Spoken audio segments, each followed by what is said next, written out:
All right, everyone, welcome back into another NFL betting video. We are going to be getting into the Week 7 picks here for you guys, talking about my favorite spread picks, money line picks, and game total picks. Let's go ahead and get into it.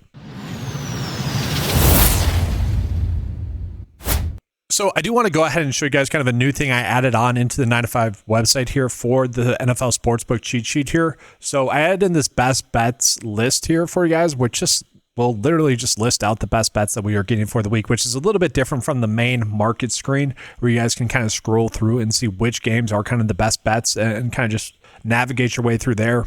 I want to explain this portion though first. And so it's pretty much as simple as this, guys. We're taking a peek at the top one here, which is going to be a spread pick, Houston versus Seattle. Houston +3 on Lovig. That's the bookmaker there. +110 odds there. Okay, and it just literally lists out why this ends up being a pretty good bet right there. It tells you what bet to be making. It's as simple as that. So I did want to start out this video with kind of covering which ones I might like the best and which ones I might be jumping in on as good bets. So like this one is kind of interesting to me. The LA Rams versus the Jacksonville Jaguars. The Rams are going to be 3.5 point favorites. Okay. And this is a bet that you can make on ESPN Bet for them to get over 3.5 for the point spread. Okay. This is a bet that I don't mind if Puka Nacua were to be active. Now, kind of just the logical sense, citing Ian Rappaport here, is that he is probably going to sit in this game given the fact that they have a bye in their next week. Okay, so we could be taking away one of the best players in the league, especially at his position, and then that game ends up being much closer. So if you want to bet on the Jacksonville Jaguars to potentially cover, you could do that on the flip here. It's actually kind of interesting. Two of the better bets are in this game specifically. So we are seeing bookmakers, kind of value this game differently already. It is interesting, though, because the Jaguars have been a team that's kind of played worse than their record had shown, and then the Rams are basically the opposite of that. I would put the Rams as the favorite. I would put them as the team to win. But again, with Puka out, it is kind of, you don't necessarily like that. So probably just the spot where we stay away from. Another one here, guys. I wouldn't bet on this, but I get the appeal. We got the Green Bay Packers at the Arizona Cardinals. Moneyline bet, Arizona Cardinals +275. I will say the Green Bay Packers have had some pretty strange games as a Green Bay Packers fan. The last 3 games, they've kind of dominated, and they have a win, a tie, and a loss. Okay, the game against Cleveland was a game in which they kind of gift wrapped that to them. The game against Dallas, seemingly in control for the whole first half, and then a blunder on special teams kind of gave the Cowboys momentum, and then ended up being a tie. My point is they have let teams stay in the game. That happened last week against the Cincinnati Bengals with Joe Flacco as their quarterback. And I will say, guys, I did make this tweet for the Bengals. I thought this meme would do better. It got like 4 likes and 2 retweets. I thought this was going to be a golden one along the Dave Ramsey meme. So I don't know if you guys have seen them. That might be the problem. The fantasy football, fantasy betting community might not have seen that meme too much. Maybe I'm a little bit early. I don't know. I kind of thought that was funny.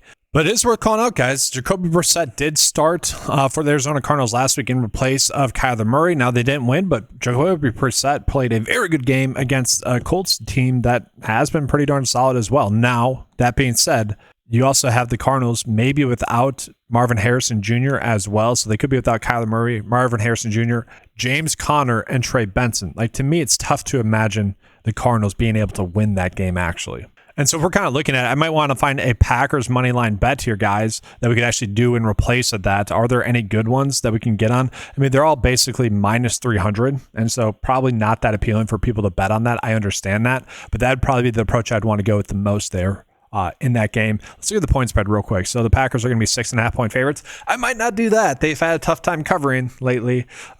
Just haven't been able to put teams away. Now, it is worth calling out this next game here, guys. We have the Patriots versus the Tennessee Titans. The Tennessee Titans are at home.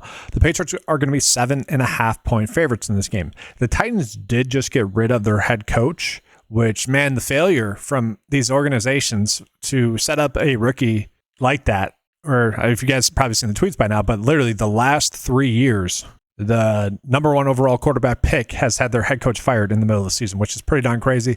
The Titans, what they've been able to do the last 4 years to go from being a team that couldn't get over the hump in the playoffs to a team that you just try to hope can get back to the playoffs in the next 5 years. I mean, wow, that's just brutal. I feel bad for Titans fans there.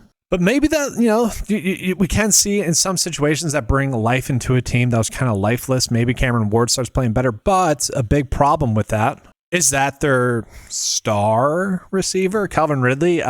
Left last week with a hamstring injury, and so I expect him to sit in this game.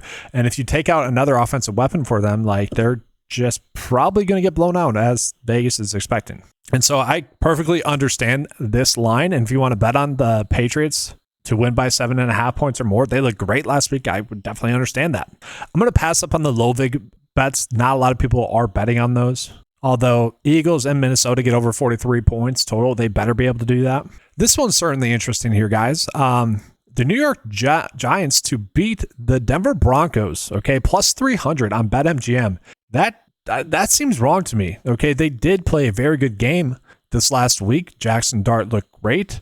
Cam Scadaboo looked great. The Denver Broncos did not look good in their last game. I know it's an away game for the New York Giants, but that's a bet where I could definitely see that one hitting, and I would agree that the plus 300 odds that we're getting there from Vegas is probably incorrect. And I actually want to take a peek at the spread of this as well, so let's go ahead and jump on into that as well. So basically, plus 7 is the best one that we can get to in this game, which I think we're fine with. Basically, minus 110 across the board, minus 108, Bovada plus 103. So decent numbers there as well. If you want to just bet on them to cover, I don't hate that. Denver is obviously traveling again back from London, so that's part of the mix as well.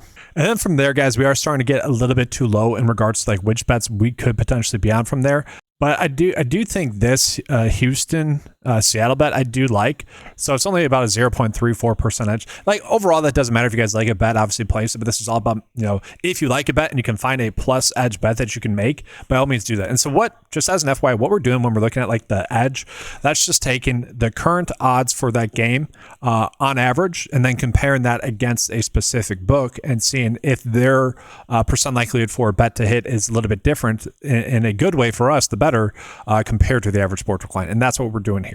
So it's like never a bad thing to be on the best bet possible, right? And this one I kind of agree with here, guys. So ESPN bet plus 100 for the Seahawks to cover at 3.5 points.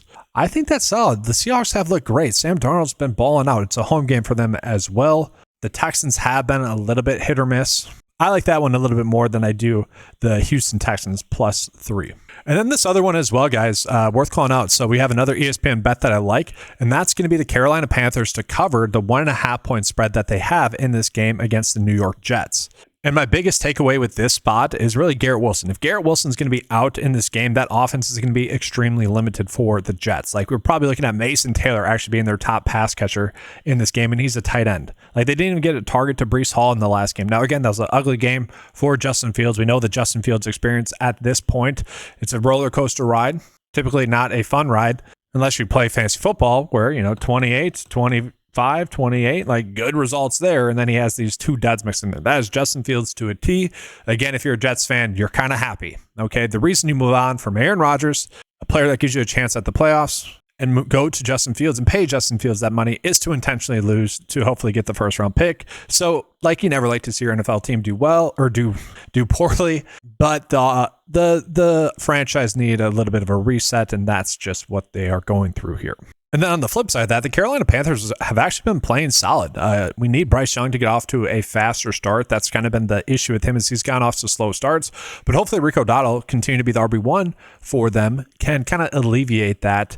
And so I don't mind that little bit of a plus money bet there, 0.12% edge there. But now let's go ahead and just jump into some more games that we are getting, guys. So we're going to start off with this Thursday night football game between the Pittsburgh Steelers and the Cincinnati Bengals. This is a very low game total, 42.5 total points. The Bengals, I will say, did look more inspired. I think that's the best way to say it. If you guys have kind of caught my coverage, Jake Browning, I felt bad for the first 2 games, and maybe even 2.5 games. And then he started to become the problem after that, to the point where, they're probably forced to make a trade. And unfortunately, they brought in a quarterback who had played worse than him, Joe Flacco. Now, Joe Flacco was a little bit better in regards to his decision-making, but also the team was just more into the game. It's the best way to describe it. And we'll see if that transitions into a good game in prime time on a Thursday night, but that's part of the equation. It's a short week for Joe Flacco, who just arrived there last Tuesday. Okay, so you're starting 2 games for a new team in under 10 days. That is pretty darn crazy there. And so I do think the Steelers are going to win. I would agree with this 5.5 point spread as well. I think just betting on the Steelers to win money line is a fine bet there, guys. -1 or -260, not a terrible route to go there if you guys like that. -255 on BetMGM, also not a terrible bet there as well. I already gave you guys my thoughts on this Chargers versus Jacksonville game, so we're going to move on into the next game. Same thing with the Panthers and Jets. No need to rehash that one. Saints Bears, we're going to pass up on. This is doing this video Monday before the Monday night game. So I want to put our best foot forward there and see how the Bears do on Monday Night Football. Miami versus Cleveland. This one was one that shocked me. I don't know about you guys as well here. The Cleveland Browns are 2.5-point favorites in this game. Okay, isn't that crazy? 2.5-point favorites for the Cleveland Browns. I was wondering if we were going to get like discrepancies in the money line. We are not. And so I was trying to figure out really why this is. And it's because the Cleveland Browns defense is so good and the Miami defense is so bad that the Browns are going to get a bigger plus, if you will, on both sides of the football, given their matchup with the Dolphins. And it really just comes down to which quarterback is probably going to be a little bit more aggressive here. Dylan Gabriel has not been aggressive. He ended up throwing the football 52 yards, did not do much with those opportunities. And then Tua, who has been fine, but also at the point of his career should be looking better than he is. And it is crazy, the little game total that we're getting 40.5 points. Point spread, again, 2.5-point favorites in favor of the Cleveland Browns. I bet a lot of people are actually going to bet the Dolphins to win. And I think this could come down to like 1.5 as the week progresses. I don't feel comfortable betting on either of these teams. It's pretty ugly, right? Another game where I don't really feel the need to bet on it. We got the Chiefs versus the Raiders, guys. Chiefs are going to be 12-point favorites. They're coming in off of a Monday Night Football game in which, yeah, sure, you might have questions about the reffing there, but they did look good. I mean, 0 penalties for them. It was a sharp football game played by the Chiefs against the Detroit Lions, who were arguably the highest football team in the league. So I get that. Now, another interesting game just in general is going to be the Eagles versus the Vikings. Okay, the Vikings are going to be 2.5-point dogs in this game, and it's a home game for them. So that is already interesting in itself. We look at the game total. It's going to be a 42.5-point total on average. Again, like, it wouldn't be surprising to see this game end up being a better game, a little bit of a higher scoring game. I do think it makes sense to bet on the Vikings to win, but, and this is a big but, who is going to be the quarterback? Will it be JJ McCarthy? Okay, I kind of feel like the play that we've seen Carson Wentz make on the field has been slightly better than what JJ McCarthy can give the Vikings. At the same time, it's not that big of a difference, so JJ McCarthy will probably still be the starter, but they are both currently questionable. So that is something to pay attention to. I'm sure one of them will play, but if we end up getting like Max Brosmer, who is a Minnesota legend, if you will, played well, former Gopher, played well in the preseason, you'd definitely be picking on the Eagles to win, and maybe they just have to run out an injured quarterback as well, the Vikings. And so to me, that's where we maybe just go with the Eagles at like -140 and just kind of, in a weird way, hope that those instances that I just brought up end up holding true. And this is a bet that could increase in terms of the likelihood for it to hit as the week progresses if that injury news goes the way I'm kind of suggesting it could. And then the next game, guys, we have, again, the Patriots versus the Titans. I think we can kind of see the differences in the line here, guys. FanDuel has the game at plus 6.5. So you could bet the over there on that spot. That's not a terrible idea. And we have ESPN Bet at plus 7.5. You could bet the under there as well. Not a terrible middling there. And the fact that, the lines are like -125 and -105, that's not a terrible idea. That's basically the best bet there. We already covered that game. Already covered Giants versus Broncos. And then kind of just a fun game in general, guys. It's going to be the Colts versus the Chargers, guys. Very high scoring game, 48.5 total points. I don't really see a bet there. I'd probably actually favor the under a little bit more there, just because I could see the Colts just doing a more run-heavy approach with Jonathan Taylor. And then the Chargers could be without Quentin Johnson. He's currently questionable. And obviously they're down to their third-string running back, and Kamani Vidal actually gets a more difficult matchup, much more difficult matchup here against the Colts. What we learned the last 2 weeks is that you can have a third, maybe even fourth-string running back go off against the Miami Dolphins rush defense. And that's really what we learned there. And so I think, again, just the clock will be running a little bit more here. So I'd probably be more inclined to bet on the under. I do see this as definitely a toss-up, and it makes sense with the Chargers being home in this one that they're going to be 1.5-point favorites. On top of that, Bucky Irving is still banged up as well. He's not expected to play. If the Bucs are able to even win this game, And if you think they are going to win this game, just place a bet on Baker Mayfield to win the MVP. That's basically what you'd be suggesting there. The Lions are coming in off of a very disappointing game, a game where they probably feel like it was a little bit, I don't know why I say taken from them, like a little bit cheated out of a game. I don't necessarily like to use that verbiage because they had plenty of their own self-inflicted wounds in that game. ASB really had a terrible drop on a key third down in that game that really shifted the momentum. Honestly, I feel like if they get that third down from ASB, I feel like they probably end up with a field goal at least on the drive, and then the game's much more manageable in general from both sides. So I think they're going to be fired up, ready to play, and it's just tough to imagine them not winning. And yeah, sure, it's like minus 200. Minus 236 on average for the money line. I get it. But I do think that's a good bet. I think game total wise as well, I think it's going to end up being the under just with how banged up the Bucs are. And I think the Lions, although the Lions can be annoying, right? They don't really care. They'll just bury a team. And maybe that's part of it. The Lions are the favorites, so they just might try to score by a bunch, right? We do see that. Maybe that's it. But overall, that money or that game total does seem to be a little bit too high. So just to recap, guys, I do like the Carolina Panthers to be able to cover at 1.5 points there going against the Jets on ESPN Bet. That's a plus 100 bet currently.